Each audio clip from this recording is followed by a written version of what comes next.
You've probably heard by now that economic inequality is historically high, that the wealthiest 0.1% in the United States have as much wealth as the bottom 90% combined, or that the wealthiest 8 individuals in the world have as much wealth as the poorest 3.5 billion inhabitants of the planet. But did you know that economic inequality is associated with shorter lifespans, less happiness, more crime, and more drug abuse? Those sound like problems of poverty, but among wealthy, developed nations, those health and social problems are actually more tightly linked to inequality between incomes than to absolute incomes. And because of that, the United States, the wealthiest and the most unequal of nations, actually fares worse than all other developed countries. Surveys show that large majorities of Americans, both Democrats and Republicans, believe inequality is too high and want more equal pay. And yet, as a society, we don't seem to be able to find the common ground, the consensus, the political will to do anything about it. Because as inequality has risen in recent decades, political polarization has risen along with it. We see those who disagree with us as idiots or as immoral. Nearly half of Democrats and Republicans now think that the other side is not just mistaken, but a threat to the nation. And that animosity prevents us from finding the common ground to change things. I'm a social psychology professor at the University of North Carolina, and I study the effects of inequality on people's thinking and behavior. I'm going to argue that it's not just an unfortunate coincidence that inequality and political division have risen together. There are good psychological reasons that inequality drives wedges in our politics. That means there are good psychological paths to improve both at once. To understand why inequality is so powerful, you have to first understand that we are constantly comparing ourselves to other people. And when we do that, we really like to come out on top, and we find it painful to be on the bottom. Psychologists call it the better than average effect. Most people believe they're better than average at just about anything they care about, which isn't strictly possible because that's just what average means. But that's the way people feel.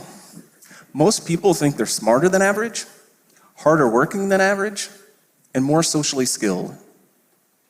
Most people think they're better drivers than average.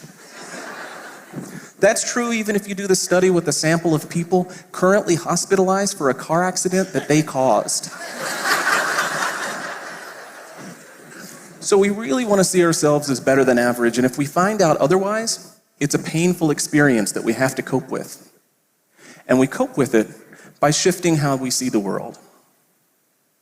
To understand how this works, my collaborators and I ran an experiment. We asked participants to complete a decision-making task to earn some money, and in reality, everyone earned the same amount of money. But we randomly divided them into 2 groups, and we told one group that they had done better than average, and we told the other group they had done worse than average. So now we have one group that feels richer, and one group that feels poorer, but for no objective reason. And then we asked them some questions. When we asked them, how good are you at making decisions?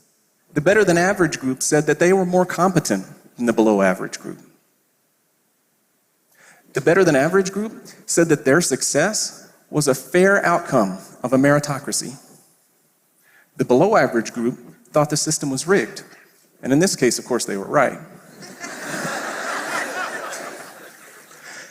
Even though the 2 groups had the same amount of money, the group that felt richer said we should cut taxes on the wealthy, cut benefits to the poor, let them work hard and be responsible for themselves, they said. These are attitudes that we normally assume are rooted in deeply held values and a lifetime of experience. But a 10-minute exercise that made people feel richer or poorer was enough to change those views. This difference between being rich or poor and feeling rich or poor is important because the two don't always line up very well. You often hear people say with nostalgia, "We were poor, but we didn't know it."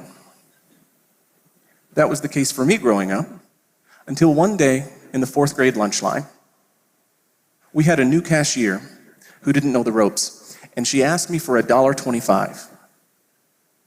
I was taken aback because I had never been asked to pay for my lunch before. I didn't know what to say because I didn't have any money. And suddenly, I realized for the first time that we free lunch kids were the poor ones. That awkward moment in the school lunch line changed so much for me because for the first time, I felt poor. We didn't have any less money than the day before, but for the first time, I started noticing things differently. It changed the way I saw the world. I started noticing how the kids who paid for their lunch seemed to dress better than the free lunch kids.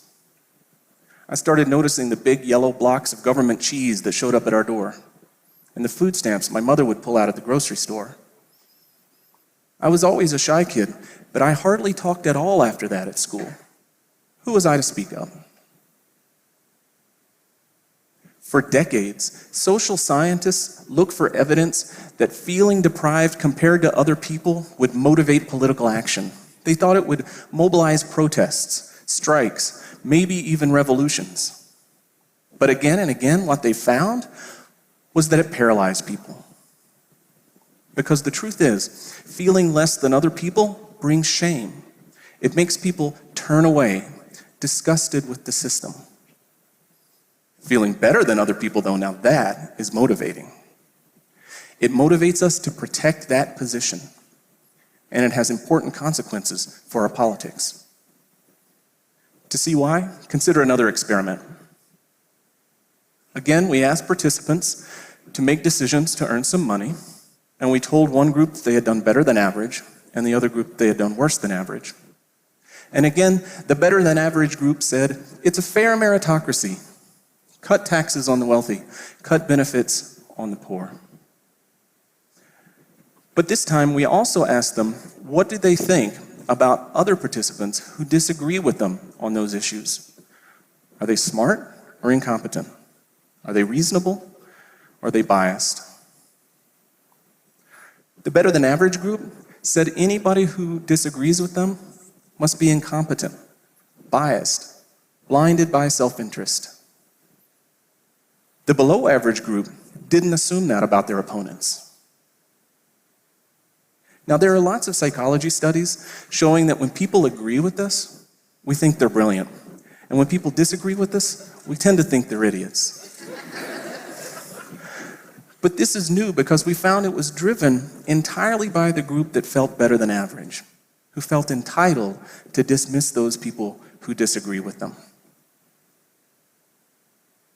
So think about what this is doing to our politics as the haves and have-nots spread further and further apart. Yes, a lot of us think that people on the other side are idiots.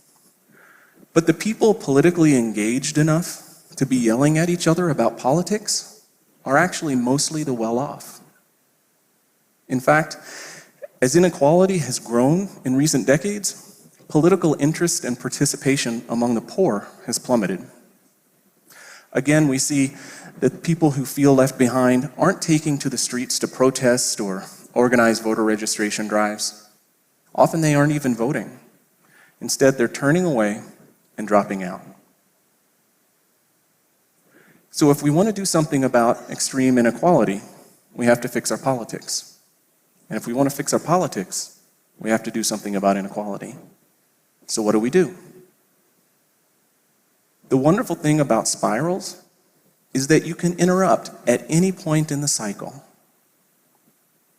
I think our best bet starts with those of us who have benefited the most from inequality's rise, those of us who have done better than average.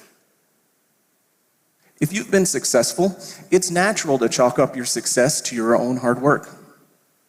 But like the studies I showed you, everybody does that, whether or not it really was the hard work that mattered most.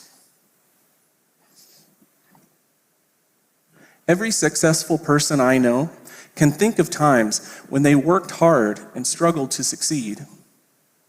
They can also think of times when they benefited from good luck or a helping hand.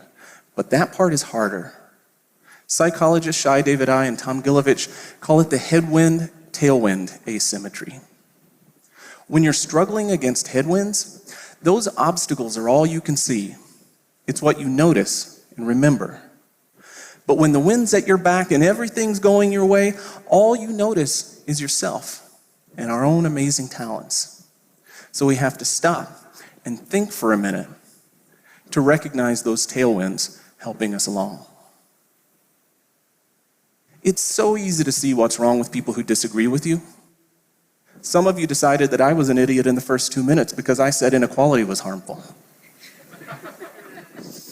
The hard part is to recognize that if you were in a different position, you might see things differently, just like the subjects in our experiments. So if you're in the above average group in life, and if you're watching a TED Talk, you most likely are, then I leave you with this challenge. The next time you're tempted to dismiss someone who disagrees with you as an idiot, think about the tailwinds that helped you get where you are. What lucky breaks did you get that might have turned out differently? What helping hands are you grateful for? Recognizing those tailwinds gives us the humility we need to see that disagreeing with us doesn't make people idiots. The real hard work is in finding common ground, because it's the well-off who have the power and the responsibility to change things. Thank you.